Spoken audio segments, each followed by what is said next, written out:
Hi everyone, welcome to episode 5 of Morning Matcha. I'm here today with a high school friend of mine, Rachel Swimmer, who's an adult film star, a writer, and entrepreneur who goes by Tasha Reign. Okay, so thanks so much for coming today. Thanks for having me. I wanted to just kind of talk to you about, I've never watched an adult film, and I'm kind of judgmental about it. Yeah. But I know you just from high school. I want to say college. I know you from high school, and I always really admired how like you would take your little sisters around, and I felt like you drove them around a lot, and you would take them down to like Mandarin King or, and I always remembered that about you, and just like keeping up on Facebook and stuff. I just really admire you, and I'm so happy for you. And thank you. Your career. And I just thought, what a great way to kind of open up my world and maybe other people that are tuning in and just kind of learn more about you and how you got into the industry. Yeah, I think those are really neat, goals to have, because everybody is just naturally judgmental. I mean, I am as well. It's not like because I do adult now, I'm just like this open book that accepts anything. You know what I mean? Mm-hmm. So I understand like the need to know about things that you don't know about and that you have preconceived notions about. The adult industry is definitely leaps away from Laguna Beach, at least in my opinion. Like growing up, I never had a connection with it from Laguna. But when I was in high school, I really loved the show The Girls Next Door on E! And I always just felt like Holly Madison was just the queen, and like that's what I wanted to be. I'm like, that's like, you look at a football player, you're like, I want to be a football player. I looked at Holly Madison and I was like, I want to be a centerfold. Duh, no brainer. And I just moved up to LA and pursued modeling through Playboy, and eventually was able to get in the magazine and to pose for them. And it wasn't going as fast as I wanted it to go, in the sense that, as a model, you often work for other people. So you'd work for them. But, adult film stars seem to be able to just like work for themselves. And when they wanted to shoot, and they had a brand and a name, and you can make a lot of money. And it was more, you're an actress. So I just always looked up to like Tara Patrick, Jenna Jameson. And I read this book that Jenna Jameson wrote called How to Make Love Like a Porn Star. And it convinced me like right away. I was like, oh, okay, that's what I want to do. And the book is certainly not like just, some advocacy piece. It shows like good, bad, everything. But overall, it just seemed like a nice fit for me. Like I felt like, oh, well, I really enjoy being nude on camera and entertaining people. It makes sense. So I just pursued it. And then I'm here like, 6.5, almost 7 years later, and I'm 28 years old. I started when I was 21, at the end of 21, almost 22. So, I mean, it's definitely kind of different and crazy than I expected, but at the same time, it's just like another form of entertainment, like anything else. So that's just how I got my start. And you also were studying women's studies.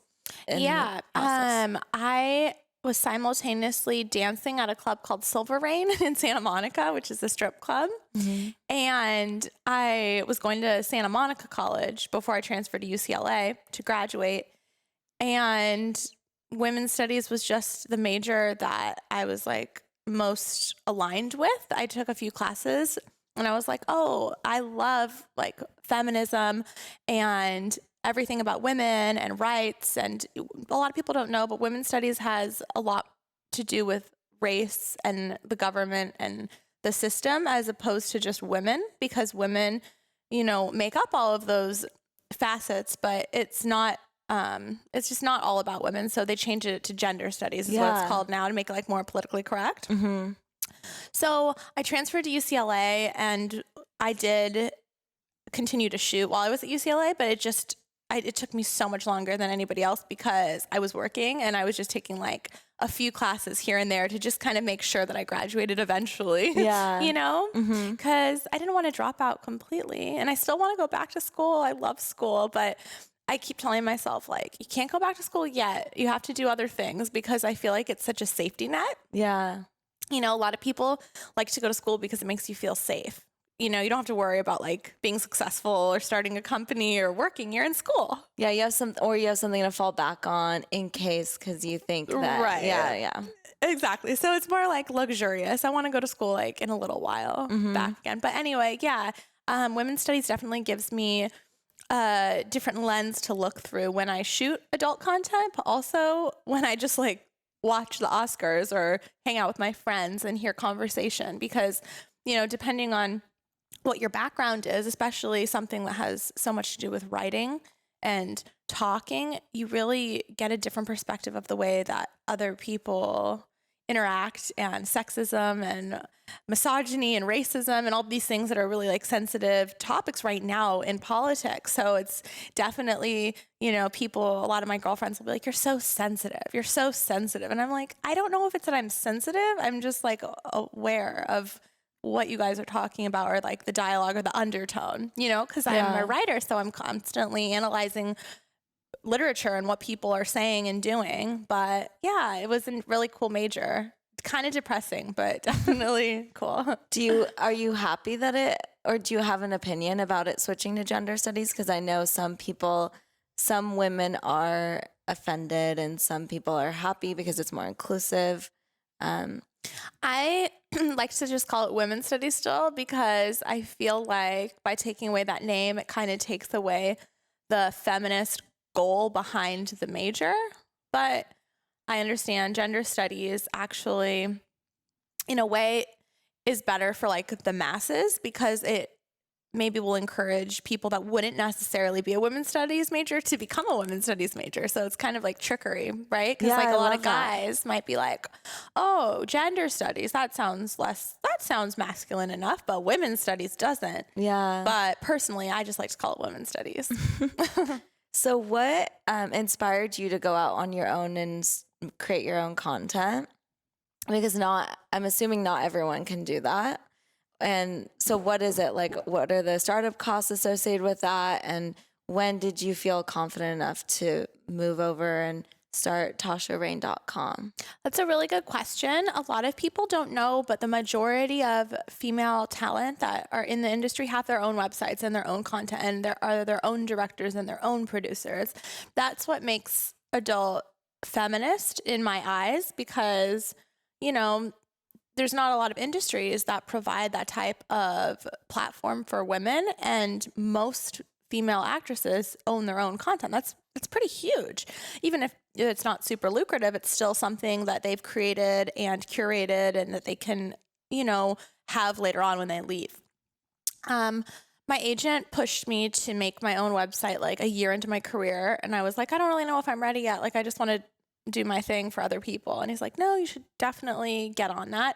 So you want to launch a site with about 15 to 20 scenes, maybe a few like in the can, so to speak, so that you can release them. Mm-hmm. But there's lots of different ways you can do it. Now in 2017 is like the best time to basically make amateur content, because that's what people really like to see. They want to believe it. And also the costs are like so much lower.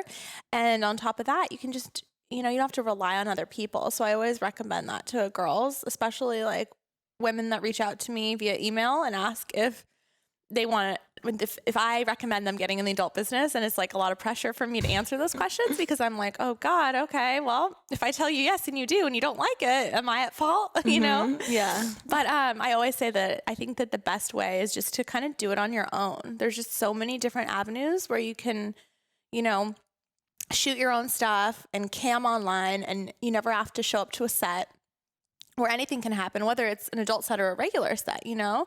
I just think that the feminist aspect is being able to do it on your own. It might sound hypocritical just because I've worked for so many other companies, but I feel like now that I'm 28 and I've been in for that long, I'm like, okay, I feel like I can happily recommend that to other girls. Mm-hmm. But shooting content is very costly. It's so expensive. Oftentimes, you know, I don't do it in order to even make a profit from it, but in order to maintain relevancy so that I can continue to host parties at clubs or feature dance or sign at conventions and get hired a higher rate so that it, kind of circles back to, oh, well, she is relevant. She just released a new movie. So you don't always get to make money off of the content because of piracy. Mm-hmm.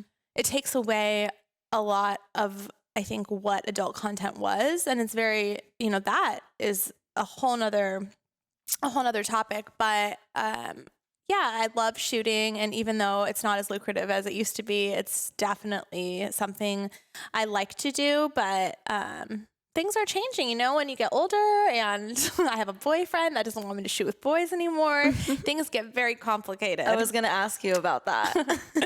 Yes. So my boyfriend is adorable. His name is Apollo, and he is a hip hop musician.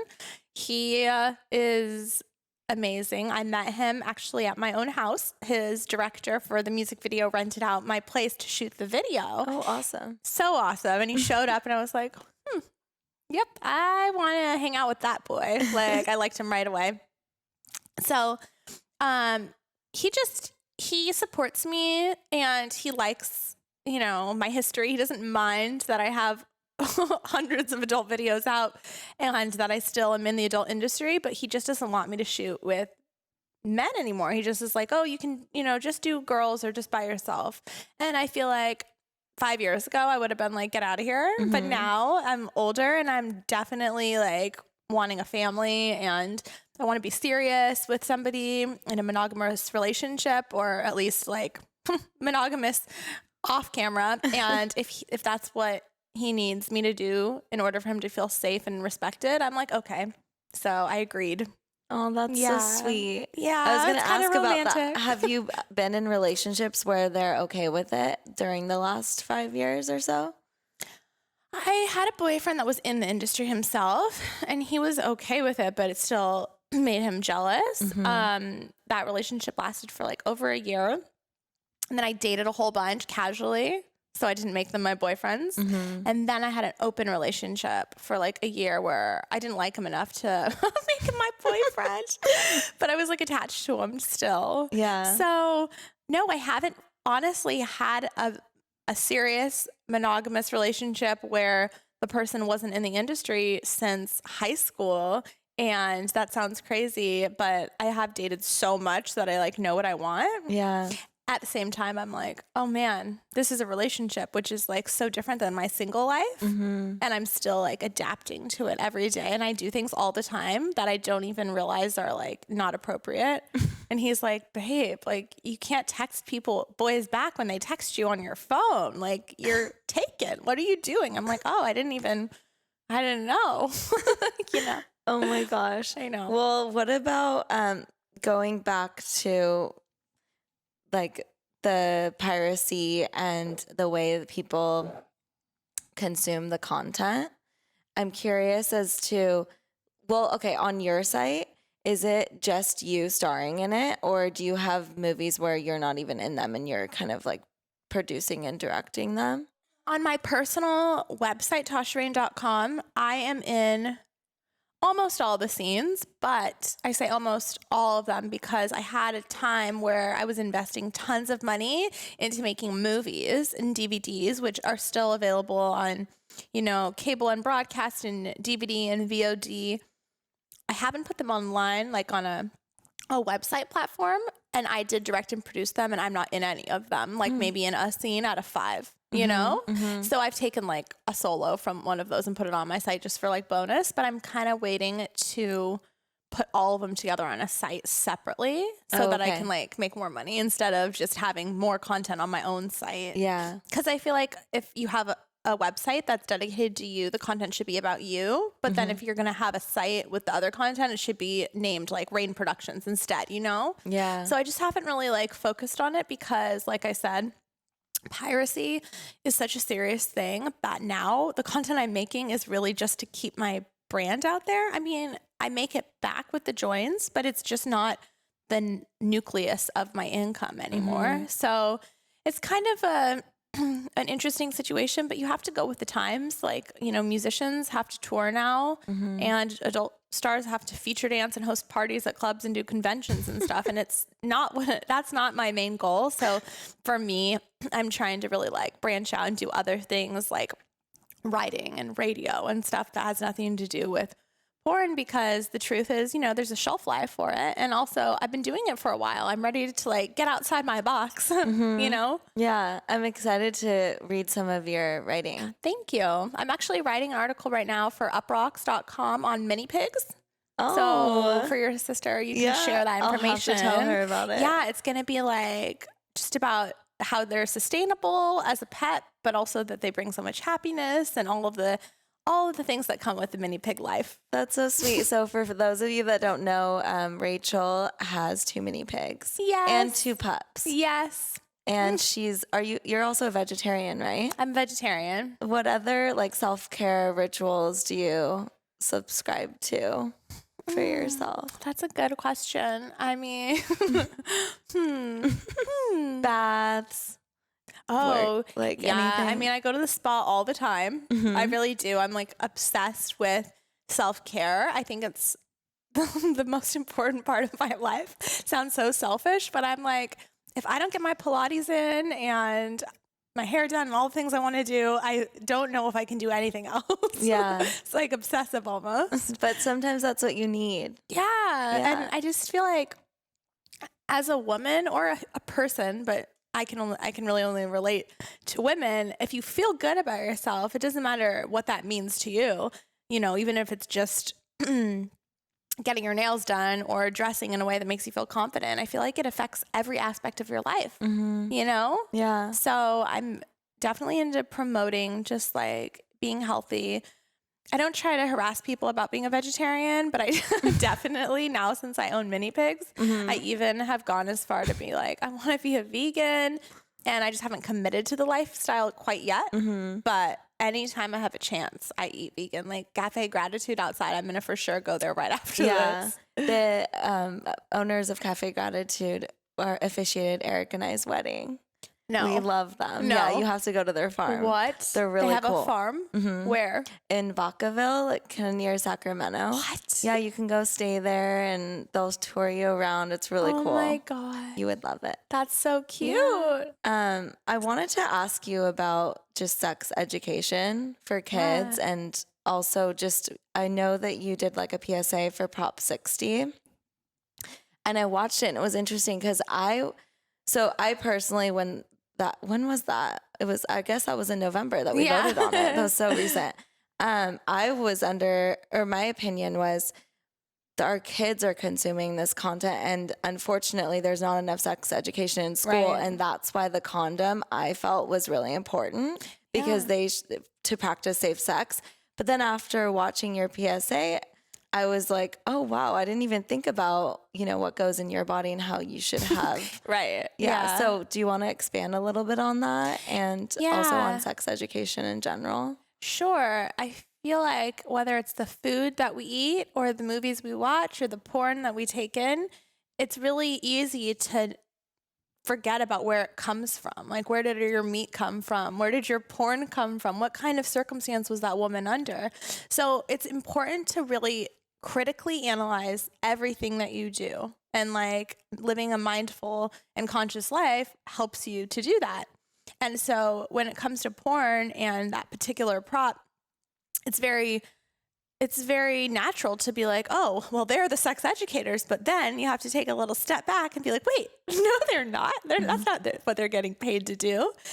So the crux of the problem is that America doesn't have a sex education system. And instead of spending billions of dollars on the military, we should be putting it into our sex education, because I believe it would prevent women from being raped. I think it would help men feel more comfortable about the way that they feel. And it would allow for children to speak up when something happens that's not okay. And I just don't feel like, even in a place like Laguna where we had so much money, I just don't remember having a thorough sex ed class ever. I recall some sort of birthing class. I don't remember anything. Maybe in 7th grade, but like how to wear a condom or I know whatever. it just went right over my head. Yeah. Like I literally, it should be, I don't understand how it's not a class just like math and art and history. Sex is everything. That's the most important part of life to most people, right? I mean, if you don't have your sex life, it's a real issue. It's a real problem. Seriously. And in so many ways, porn helps facilitate people that don't have a sex life. Yeah. But, you know, I agree. I think that we have a horrible education system and that somebody needs to reform it. And I currently go on tour to different college campuses and speak in the classrooms. And actually, nice. yeah, it's makes me feel like I'm giving back because it makes me feel a little bit guilty, actually, that, you know, children do consume adult because their parents don't necessarily regulate what they're taking in, but also because they don't have any other access to sex. Even when I was in 7th grade, that's what I was watching online. I would like sneak into my mom's computer upstairs when she wasn't looking. And, you know, she didn't know about pop-up things and spam and how you can just kind of, you know, create a barrier, which is super easy. It's not hard at all to block, you know, your kids out of that type of stuff. But she just was so lax. And that's the problem. Like, she should have been more knowledgeable. And then also it's, you know, our school system should just be reformed. But what I feel like I can do is, you know, go to colleges and talk to people about consent and how important it is and kind of just give my knowledge about sex to youth.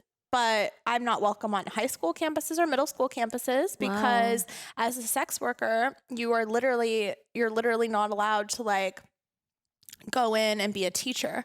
And it's really messed up because people don't talk about that type of discrimination, but it's very real. And, you know, a lot of teachers have been fired from their positions because they had some adult video that they made like 5 years or 10 years prior. And it's like, they didn't do anything illegal. So why is it okay to discriminate against them? But you can't not hire a teacher because they're gay. Like, it makes no sense. It's just one of the many issues, but, you know, because it doesn't directly affect me, as I don't want to be a middle school teacher. I don't like harp on it. But my whole point is that I think there should be consent videos out there. There should be more money put into the institution around sex. But most importantly, parents should somehow, you know, have a choice in educating their kids, but make sure that they are knowledgeable about all of the many things that can come along with being sexually active as a teen. And I was sexually active as a teen. And I feel like I knew about stuff just because I asked my mom and she was like way too open.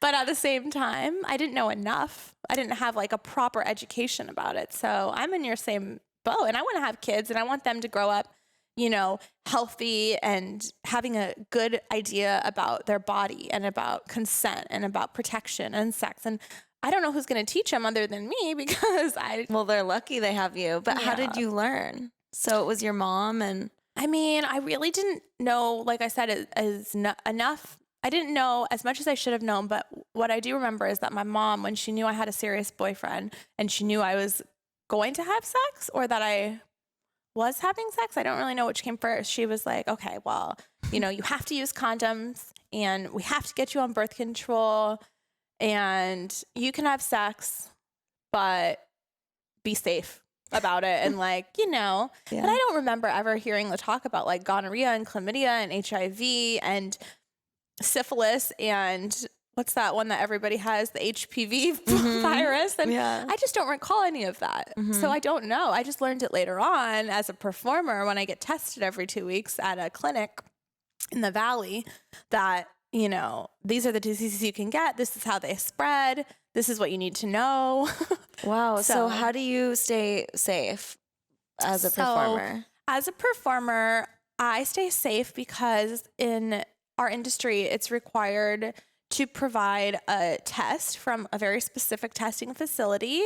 And there's 2 of them that I know of in the Valley. And the type of testing that they have is more advanced than like if you and I just went down and got tested at Planned Parenthood or something. It shows the HIV results the next day, but it also captures if you've had that virus within like a 2-week thing. So it's just like extra fast. So it costs like $200 almost to go and get tested every 2 weeks. But I do it because my health is everything. Yeah. And because you can't work unless you have the clean test, at least when it comes to like the industry standards, it's not a law made by the federal government, but it's a law within in our industry. So it's like a self-governed law.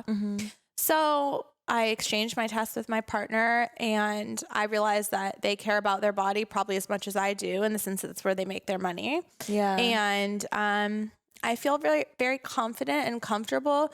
And I've never tested positive for an STD within the industry in the entire time I've been in the industry. And I'm not saying that that's like everybody's story, but that really truly is mine. The only time I ever caught anything like a casual, chlamydia, which people don't often know that they have it because there's oftentimes no symptoms associated with that whatsoever, was when I had sex outside of the adult industry with a guy that I liked and that I like thought wasn't promiscuous, and I just messed up and I dropped the ball. Wow. But like it wasn't the end of the world. I was very knowledgeable about what to do. You take a pill, it cures it in 4 days. It's not good to catch it, and I should have been safer, but life happens, and it's nice to know that like I know when I am sick down there. But I just know so many of my girlfriends haven't been tested in years, and they don't feel like they should because they don't have symptoms, but it's like, that doesn't mean anything. You could for sure have chlamydia and you just don't know it. And the problem is some of those diseases, like that particular one, it actually prevents you from having children or from being able to carry a baby if you have it for too long. So there's lots of things associated with each disease that you don't even know about.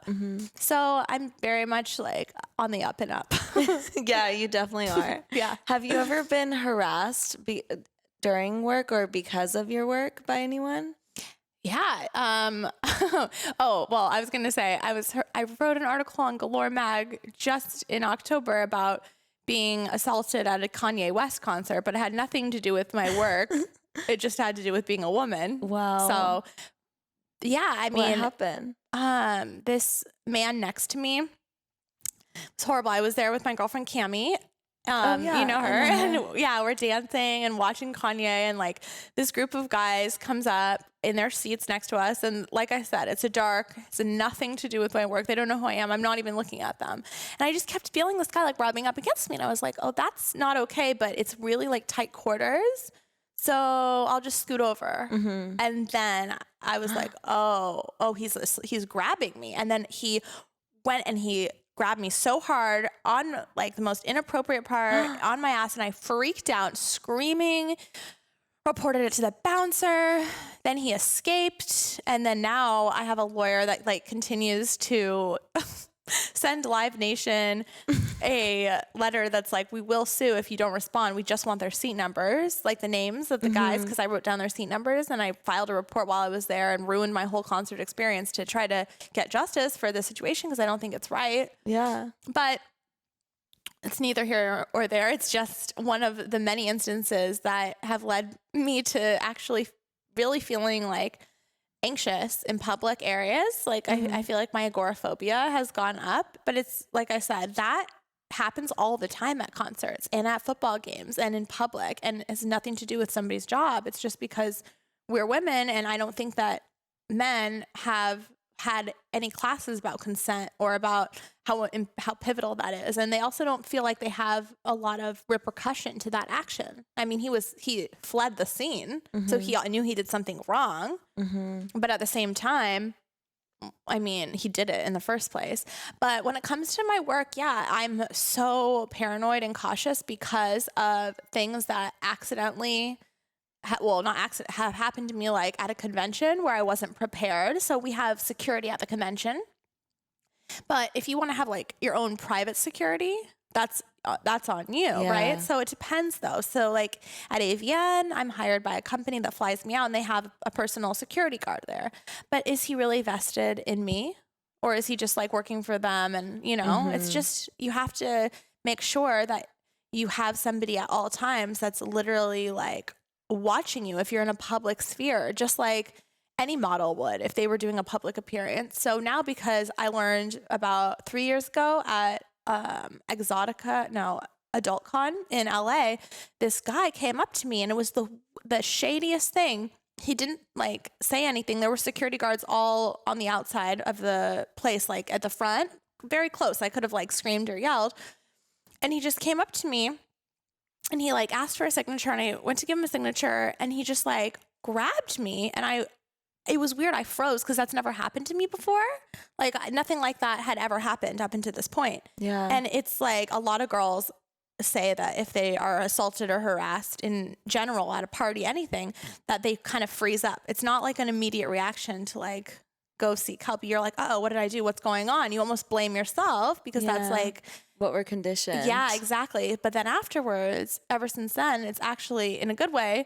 It taught me to, no matter where I go when it comes to, you know, any convention, if I choose to sign there, I have to have somebody like this. And that's great. But it's also annoying that, you know, that happened in the first place. And I, you know, in retrospect, I'm like, oh, I could have just got the security guard, but I froze because it had never happened. So there's always a risk calculus involved. And, you know, not everybody is going to be professional. And so you have to make sure, let me turn that off. It keeps on going off. You have to make sure to be aware of what is okay and what's not okay, and always have yourself at the front of your what's important and what's not. And so if anything on set happens that's, you know, inappropriate or unprofessional, it's one of those things where it's tricky because a lot of the people we know are our friends, or we've been working for them for a long time. And at the same time, in general, you know, throughout the year, my days on set are great, but there's always going to be like one time where you're like, oh God. And if you go in and you speak out about it, it perpetuates the message that, oh, well, you know, that's how this industry is. And that's not true. That's how every industry is because of sexism. So I have to kind of pick my battle, so to speak. And so it was easier for me to like pursue being harassed at a Kanye concert, right? Because there's nothing that's blatantly wrong. But on set, it becomes more political, right? If something happens, because you have to stand up and your industry is involved in politics and the way people view the whole thing. So my girlfriend, Nikki Benz, she recently was assaulted by a director who I've worked with many times, and you know, I never cared for him, but he never assaulted me. And she spoke out, and she is filing, she filed a police report, and she's suing him and the company. And it's like a big mess, and it's a lot of bad PR, but it's okay because I think sex workers have to speak up, because people have this odd notion that because we have consensual sex, then somehow we are a rapeable person. Yeah. And it's crazy because saying that out loud is like, oh my God, that's nuts. That can't be real. But it is real. That is really how people feel. Yeah. So I'm really proud of her because she like gave the police my number and a bunch of people's numbers so that we could like tell them how we feel about Tony T, the director, and about, you know, she's doing what she can do. And that's all you can ever do is just do your best. But yeah, I think it's not like, oh, just all the time that this happens, but I'd be lying if I said that, you know, people don't have different views about me now because of my job and I'm not treated differently. I am, but I am privileged enough to be able to like control my environment. Yeah. But not everybody is. So yeah. That's so beautifully said. Thank you. Yeah, you're welcome. I wanted to ask you just one last question. Yeah, sure. I feel like I'm rambling at you. No, I love it. It's the matcha. What are you inspired by, and what are you excited about for the future of your career? Oh my gosh, such a deep questions. You can keep rambling. I'm inspired every day by my love that I have for my animals, for my boyfriend, for my friends, for my family. And I always feel like if I can make a difference, even if it's, you know, just going and speaking at college classes, or if it is being an activist against something that I feel like would endanger me, or speaking up for women, or writing, those are the things that inspire me the most, because it makes me feel like if I die tomorrow, at least I've like left something meaningful behind. To me, those are, you know, that's the most important thing in my life, to make sure that I make a difference. And I'm just looking forward to just my future in general, not just an adult, but in every way. And especially this summer, I'm going to Greece with my boyfriend for the whole summer, and I'm so excited about it. I'm 3 so months excited. or like, yeah, the that's whole gonna be summer. so fun. Have you been there? Yes, I'm obsessed. It's my favorite place in the world. Oh, you'll have to tell me all about it. I've never been. I will. Oh my gosh, it's so romantical. You have to go. Well, that's a nice thing to look forward to. Yes, very much. Well, thanks for coming and having matcha with me. Thank you for having me. This was so much fun. Cheers. Cheers. Thank you. Thank you.